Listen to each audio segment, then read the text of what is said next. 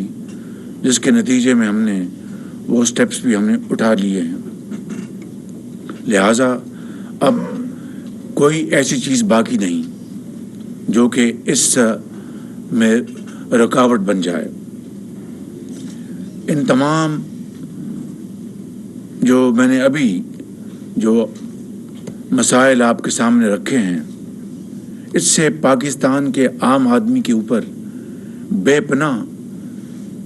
مہنگائی کا بوجھ پڑا ہے۔ اس میں کوئی شک نہیں کہ مہنگائی اس وقت دنیا میں سکہ رائج الوقت ہے، چاہے وہ برطانیہ ہے، چاہے وہ امریکہ ہے، ہر جگہ مہنگائی ہے۔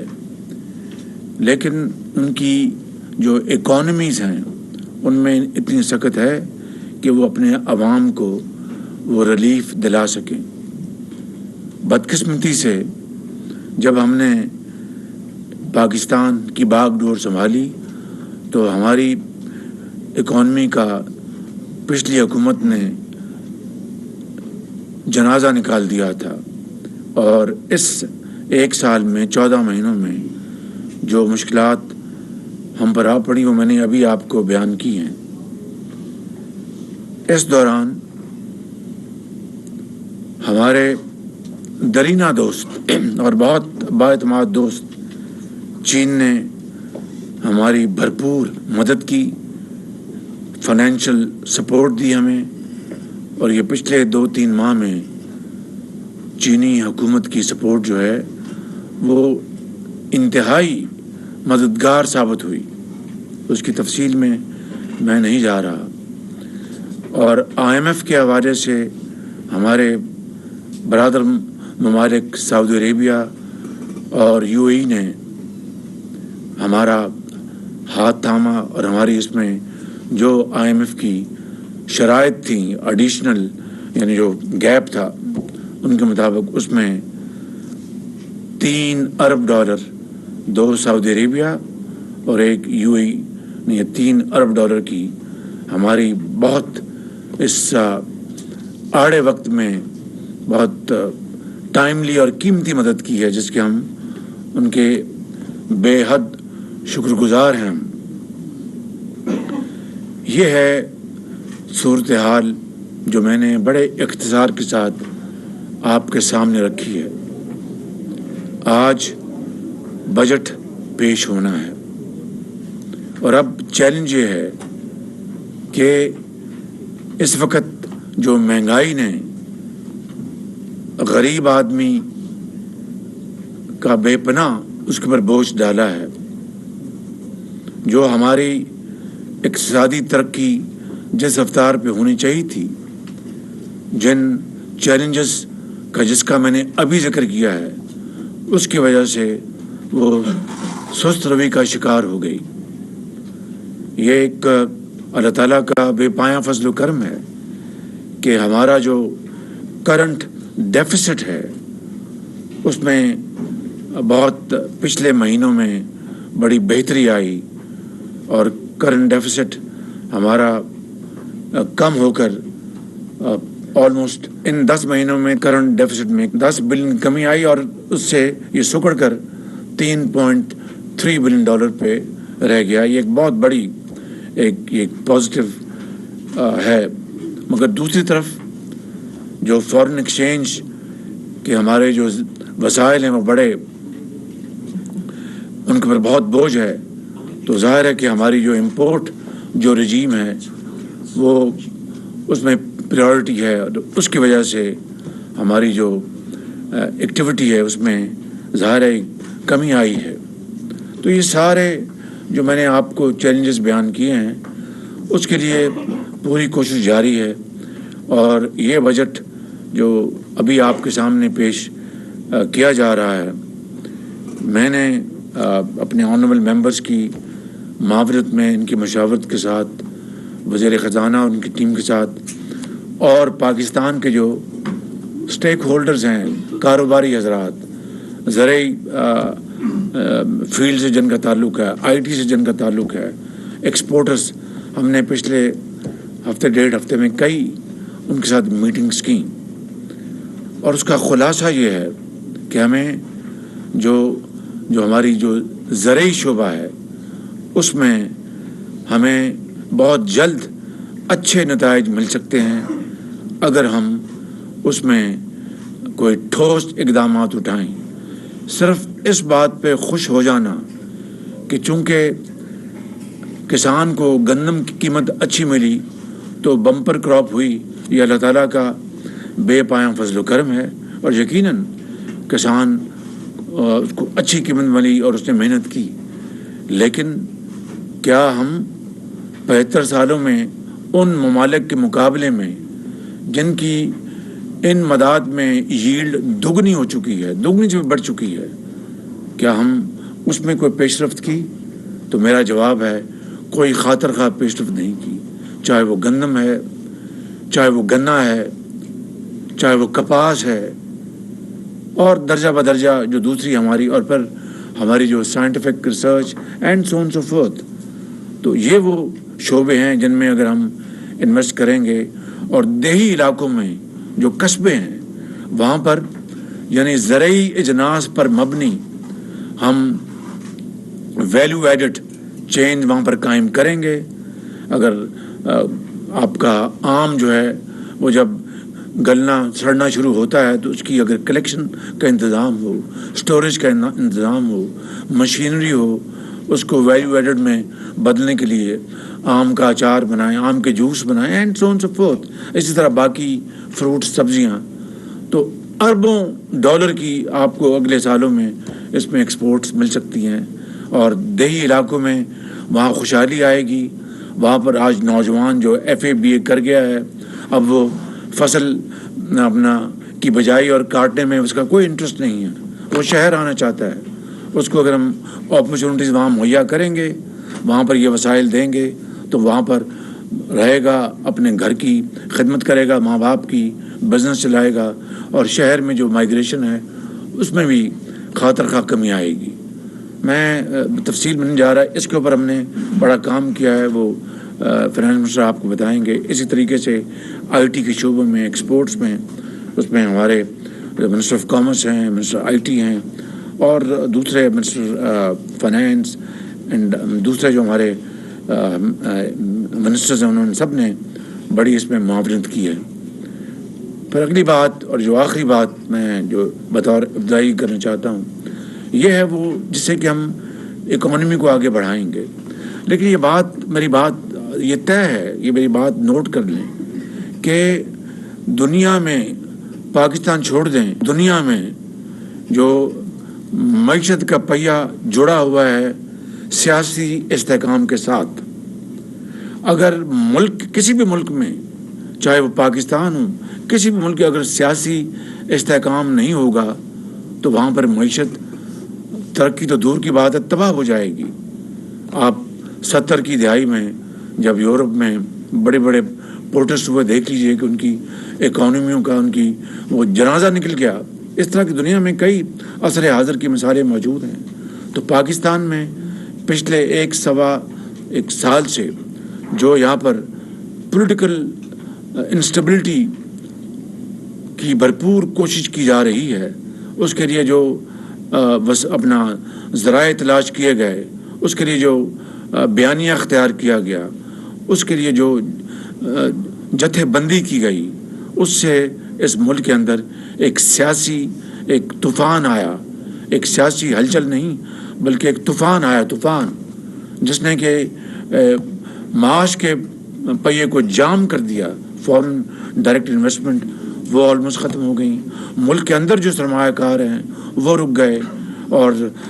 جو سندوں کی چمنیوں سے دھواں نکلنا بند ہو گیا، تو یہ وہ سب سے بڑا الارمنگ فیکٹر ہے کہ اگر سیاسی استحکام کے بغیر آپ اربوں کھربوں ڈالر جھونک دیں اس کا کوئی نتیجہ نکلے گا۔ اس لیے سیاسی استحکام لانے کے لیے ہم سب اس کے اوپر یکسو ہیں، اسٹیٹ آف پاکستان یکسو ہے، ادارے یکسو ہیں کہ سیاسی استحکام لائیں گے تو یہ معاملہ آگے چلے گا۔ آخری بات یہ عرض کرنا چاہتا ہوں کہ غریب آدمی، جس طرح میں نے شروع میں نے کہا کہ وہ بیچارہ پس گیا ہے، اس کی تنخواہ اگر اس میں خاطر خواہ اضافہ نہ کیا گیا تو میں سمجھتا ہوں کہ جتنے بھی مشکل اور نامساعد حالات ہیں، یہ ہماری بہت بڑی ذمہ داری ہے کہ ہمیں کم از کم اس کی تنخواہ میں اتنا اضافہ کریں جس سے کہ وہ اپنے بال بچوں کا جو پیٹ جو ہے وہ ان کو پال لے اور ان کی جو بنیادی ضروریات کو وہ پورا کر لے۔ اسی طرح پینشنرز ہیں، ان کی پینشن میں وہ ریٹائرڈ لوگ اس انفلیشن سے ان کی پینشنیں آدھی سے بھی کم ہو گئیں، ان کی تنخواہیں آدھی سے بھی کم ہو گئیں، تو اس لیے پینشنرز کا ہمیں خیال کرنا ہے۔ یہ وہ دو ایشوز ہیں جو آج آپ کے سامنے پیش ہوں گے، آپ نے رائے دینی ہے اور اس کے مطابق پر انشاءاللہ ہم آگے چلیں گے۔ میرا یہ یقین ہے کہ ان تمام تر مشکلات کے باوجود دیکھیے کہ بمپر ویٹ کی کراپ ہوئی، اللہ تعالیٰ نے بڑا فضل کیا، 10 سالوں میں یہ سب سے بڑی گندم کی، اور اسی طرح کاٹن میں جو کاٹن کی قیمت اناؤنس کی گئی، کاٹن کا جو ایریا ہے اس میں خاطر خواہ اضافہ ہوا جس میں کاٹن کی بجائی کی گئی ہے، اور امید کی جانی چاہیے کہ اس مد میں ہمیں اللہ تعالیٰ اپنا کرم فرمائیں گے۔ پھر ہم کوشش کر رہے ہیں کہ گیس کی قیمتیں دنیا میں نیچے آ رہی ہیں، کہیں سے ہمیں گیس کا نیا کانٹریکٹ مل جائے جس سے کہ اس وقت جو گیس جن قیمتوں پہ خریدی گئی تھی ماضی میں، اگر ان کم قیمتوں پہ کوئی کانٹریکٹ مل جائے تو ایوریج جو ہے اوسط قیمت کم ہو جائے گی، اور اس سے ملک کے اندر اقتصادی پہیہ تیزی سے چلے گا۔ بجلی کی ایک بہت بڑا چیلنج ہے، آپ جانتے ہیں، آج اس کے لیے